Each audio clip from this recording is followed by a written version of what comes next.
Teedo in the Force Awakens. A round of applause for Kiran, please.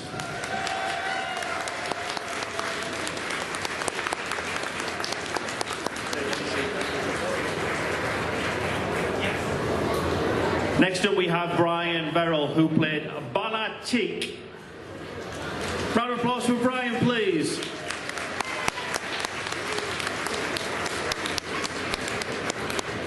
Next up we have Stephenie Silva, who played ME8D9. Round of applause for Stephenie, please.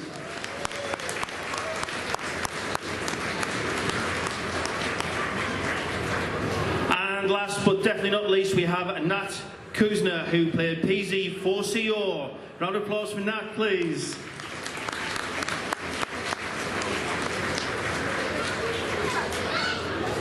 You can sit wherever you want, Nat. Hi guys, thanks for coming along. Really appreciate it. Having a good day so far? Got to meet lots of fans? Brilliant, fantastic. We've only got one mic between the four of you, so we'll pass it backwards and forwards, having a bit of fun. Nathalie's trying to give it away straight away. Okay. Hi Kiran, you're up first. So we know that you played Teedo in The Force Awakens. Fantastic little character.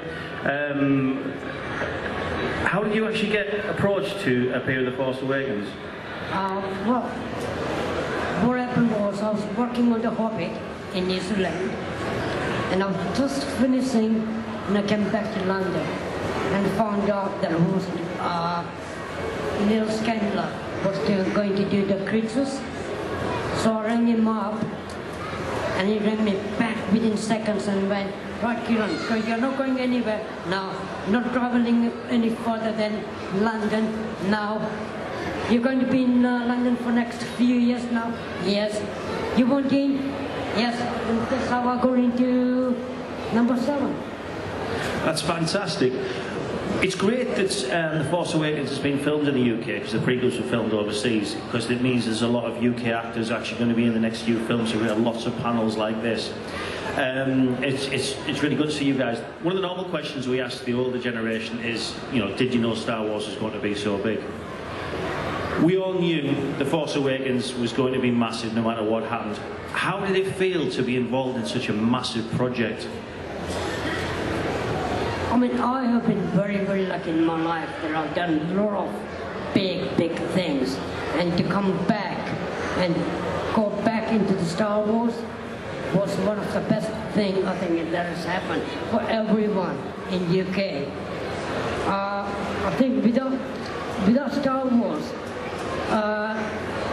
not being here, the industry would have gone dead a little bit.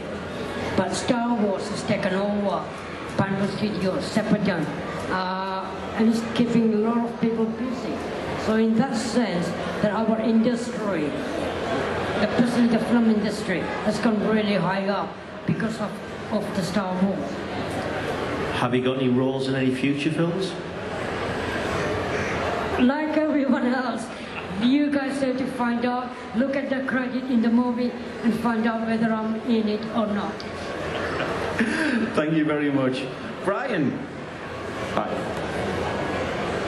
I'm going to ask you straight out, can you say the line for me? Which one? Tell that to Kanji Club. Round of applause for Brian, please, because that was absolutely fantastic. That was quite an iconic scene in sort of Star Wars. It showed Han Solo and what he'd been up to in the last few years. What was it like to actually work on set with Harrison Ford? Yeah, it was great.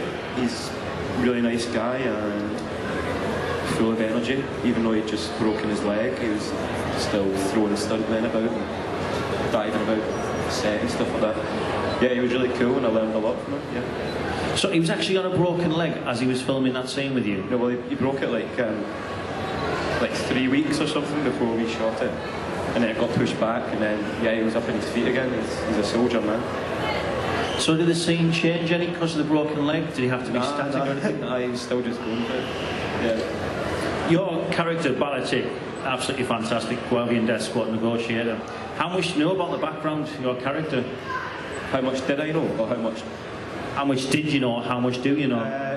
nothing when you go in for it. When I went in for it, it was like a fake scene that they'd written up, so I didn't really know anything about. They just told me he was the leader of a gang. And then, yeah, of course, when they told me a bit more about it, I did a bit of research, and it was cool to work with the guys from the Raid and stuff like that. Yeah, so, yeah. So how did you end up getting the Star Wars job? Just through an audition. The casting director had known me before and cast me in another thing before. And yeah, then I just went in a couple of times, and I don't know if they liked the Scottish accent or anything like that, but yeah, that's what happened really. Yeah. The Scottish accent is fantastic, it really stands out. Who was the other guy with the strong Scottish accent? Eamon Elliott. Is that the X-Wing pilot? Yeah, his name's Eamon. Yeah. There was a few Scots in it. Yeah. Yeah. The accent stands out. It's good. Over. Yeah, it's not the First Order taking over the galaxy, it's the Scots. Have you got any projects in the pipeline? Yeah, I just filmed the new Christopher Nolan film, Dunkirk, and I just filmed Papillon, which is like a remake of like a 70s film, and they are both out next year. That's fantastic, Brian. Nice to hear you're really busy. Yeah. Brilliant. Stephenie. Now, you told me to ask easy questions, is that right? I'm not sure if anybody's been able to meet Stephenie today and they're aware of Stephenie's character in Star Wars, ME-89. And we were just discussing earlier on how ME-89 looks a lot like Maria from Metropolis. I don't know if you're aware of the Metropolis movie. And how the original Macquarie drawings were based, for C-3PO, were based on Maria from Metropolis. Just saying how it's a nice circle, gone full circle. I guess what I'm going to ask you from that is, you were in that costume all day. Were you chosen to cast just because you were the right size and shape to fit in the costume? Yeah, I think so. I was in and out for a few castings and for a few fittings, so that's how I got in. Then I have a background in ballet. I was in the Swedish Ballet Academy, so I think that training quite helped me as well. The guys I worked with were amazing. They made me feel as comfortable as I could. They were with me the whole time. Yeah, it was a really good time. What was it like to be in Maz's castle? Because it's often been seen that's like the cantina scene of a new movie. Was it an interesting set? It was a very interesting set. Like, everywhere you looked, it was just something amazing to look at. People were amazing. All the creatures, super cool. Yeah, it was an honor being there. Fantastic. Have you got any plans to reprise your role? I am working on a few bits, but unfortunately, it's nothing I can talk about now. So, yeah. Isn't that nice? 2 out of 3 of the panel have said that they're working on projects they're not allowed to tell us about. Sorry. No, I think it's absolutely fantastic. You know, watch you guys for the future. How did you actually get the part then in Star Wars? You happen a bit. It was a fluke. So I've done quite a bit of TV work before, and yeah, as I said, I was in and out for a few fittings and castings, and it just worked out very well for me. Yeah. So you enjoy it? I love it. Yeah, definitely. Ah, it's absolutely fantastic. Thank you, Nathalie. Hello. Hello. Interesting fact about Nat's character. It's one of the few droids that is actually name-checked in Star Wars. I'm not sure if you're aware, but as Poe and Finn are entering Resistance Base and are walking down the stairs, it actually shouts out in the tonneau, PZ4CO, report to communications. There you go, name check. Thank you. You haven't just been in Star Wars, have you? Tell us what else you've been in recently, Nat. Well, it all started with Doctor Who. So I got Doctor Who to thank for it. I started in Series 1, and I'm kind of the lead female creature in all the Doctor Who stuff. So anytime you see a weird-looking, ugly, scary monster, it's probably me. So it's been lovely. It's been great, and still working on Doctor Who now, and as well as the live shows, Royal Albert Hall and Symphonic Spectacular Tour. So when you say every ugly character, do you want to tell us some of the characters you actually played in Doctor Who? So I started out with one of the Master Caplans, and I've also done Rorybot, Hanbot, Future Kind Cannibal, Mrs. Rossett at Pegdol, and the Silurians. How much do you know about your character in Star Wars? Do you know anything about the background of your character in Star Wars? I've read a little bit about it since. I believe she was in one of the original books. I don't know if I'm correct there at all. I'm sure some of you know a lot more than I do. But Resistance Protocol droid, I guess she's kind of General Garner's PA, is how she was described to me. So I was very fond of her, that's all I was. She was friendly and she did her job well. She was a dutiful droid. Correct me if I'm wrong, but are you a professional dancer? I started out with dancing, so I started training when I was 6 or 7 in ballet and other classical dance, and my dream was to be on the stage wearing a tutu, and I've ended up being on the stage wearing a droid suit, so it's kind of gone off on a tangent I wasn't expecting, but I have no complaints. I think what I get to wear is a lot more fun, and I get to meet some lovely people. Thank you. I think I'm going to open it to the audience now. Is there anybody in the audience who has any questions for our panel? See any hands? Come on, there must be some burning questions out there. I've got hands. Come on here, fella.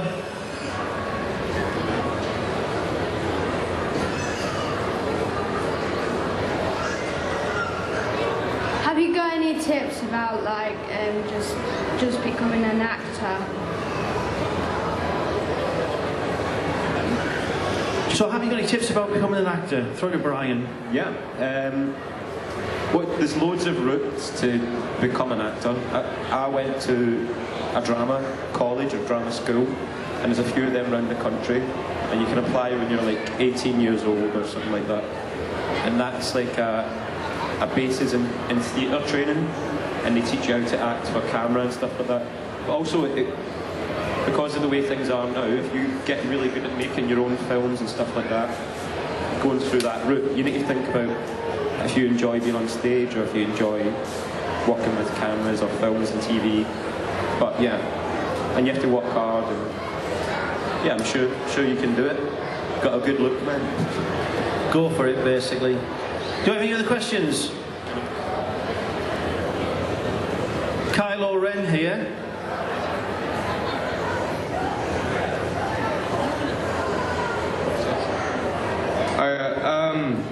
Being an impressionist, is there any roles or anything in the next Star Wars films that might need a voice providing for? Or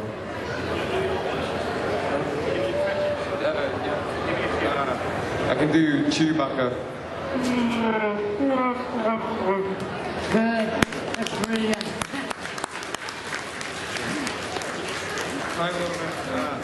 I'm kind of working on a bit of a Kylo Ren one, but show me the power of the darkness. I don't want nothing similar with show me, grandfather.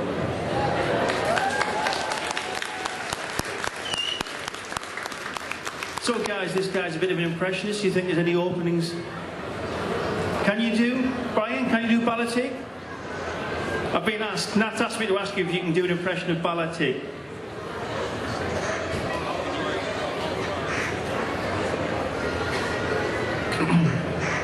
Tell that to Kanji. No, I'm sorry. No. That was pretty good. We should do a call and response, right? I'll say it first, and then you say it. Right? Tell that to Kanja Club. Tell that to Kanji Club. It's pretty good, yeah. What? More lines. What did I say? What? Oh, Han Solo, you're a dead man. Han Solo, you're a dead man. That's really good. Spot on, man. So, are there any openings in movies for a talented voice actor like this? Yeah, you can play me if you want.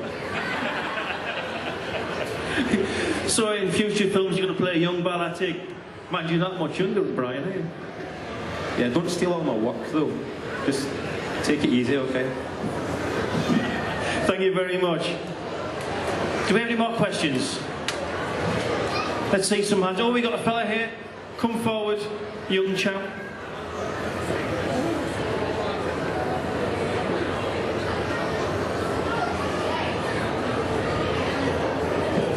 Yeah, I was just wondering, who was your favourite character in Star Wars, each of you? Shall I go first? Probably Han Solo, if I'm being honest, yeah.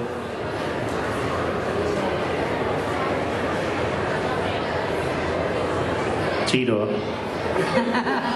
No, that's mean.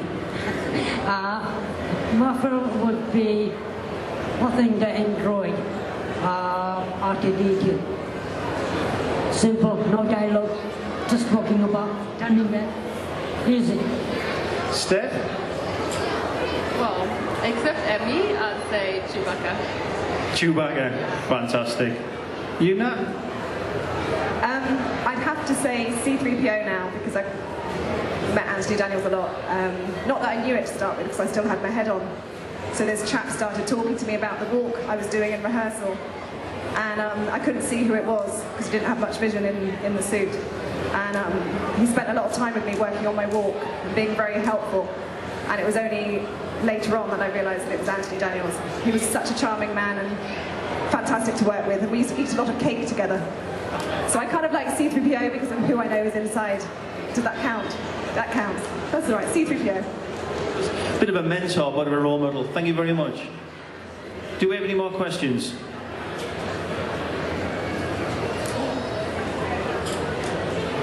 Way over there. Come on forward. It's hard to see with the lights. How long were you all on set for? How long were you on set for? Hours and hours and hours. As in number of days? Or how long was one day? One day. About 13, 14 hours. So, was that the case of getting in the costume, getting out of the costume? Yeah, they're just generally long, really long days on set. It's even longer for the crew. We kind of have it easy. The crew are there for maybe 15, 16 hours a day. How many days did you actually do? Honestly can't. How many days did you do? 15 or 16 or... I don't know actually. Yeah, like 2 weeks, 2 to 3 weeks, something like that. I think on the number 7 I did about 10, 15 weeks, working long hours. You filmed on location, Kiran. Did you film on location? Yeah, I was in Abu Dhabi for about 4 or 5 weeks. Did my Teedo in the 50 degrees in Abu Dhabi. Very hot. We survived. And I was the lucky one. There were other people who were working in the beast, the lugger beast and the big beast. They were heavy and hot, and nobody fainted. So I'm really happy that those people really worked hard, the Cuzner people. Did you film any scenes that weren't included in the final film? Not me personally. So when we saw the screening of the film, it got to the end of the film and I had a little... because my main scene was cut. I won't tell you what it is because it may end up on a DVD or Blu-ray, so I won't ruin it. But yeah, I had a beautiful scene and it wasn't seen. How many of you have got your action figure? I know that you've got yours. My mum bought me mine, yeah. So you've got yours. Has your character been made into an action figure yet? My bobblehead? Has your character been made into an action figure yet? Not yet. I think it's due, definitely. Yeah. Is Bala take a figure yet? I don't think there is one. Is there? I'm not sure. Has Balatik been made into an action figure? Does anybody know? There's a Lego thing. You've been immortalised in Lego. How does that feel? To be immortalised in Lego? Yeah. Yeah, cool, yeah. I can see you're bricked up about that. Yeah. Well and truly. Yeah, it's cool. Do we have any more questions from the audience? Is that Ray? Come on, Ray. we got two Rays. Let's have little Ray first, and then we'll have slightly larger Ray. Which Star Wars film which Star Wars films did you play? Which Star Wars film or which Star Wars character? Which Star Wars film were you in? Well, originally, I was in number six, I think. Return of the Jedi. Was that number 6? You played an Ewok in Return of the Jedi, that's right. So I've done that, and then I get a call to do number 7, Force Awakens. So you've been in 6 and 7? 6 and 7. Just the Force Awakens. Just 7? Yep. 7, Force Awakens. Exactly the same, number 7, Force Awakens. Kieran's winning with a 6 and a 7. Let's speak to the other Ray. Thank you. If you weren't the characters you were in Star Wars, what other characters would you rather have been? So if you weren't your own character, who else would you like to be? Steph's.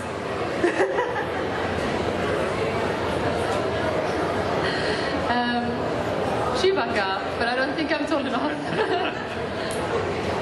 Kylo Ren, he's the best. Can you do Kylo Ren's voice? What? Can you do Kylo Ren's voice? Nah, not as good as what that guy did. He was good. I think I would do 3CPO if I was tall enough. Gone from R2D to C3PO. Right, thank you very much for your involvement, everybody. Can we have a round of applause for the Force Awakens actors, please?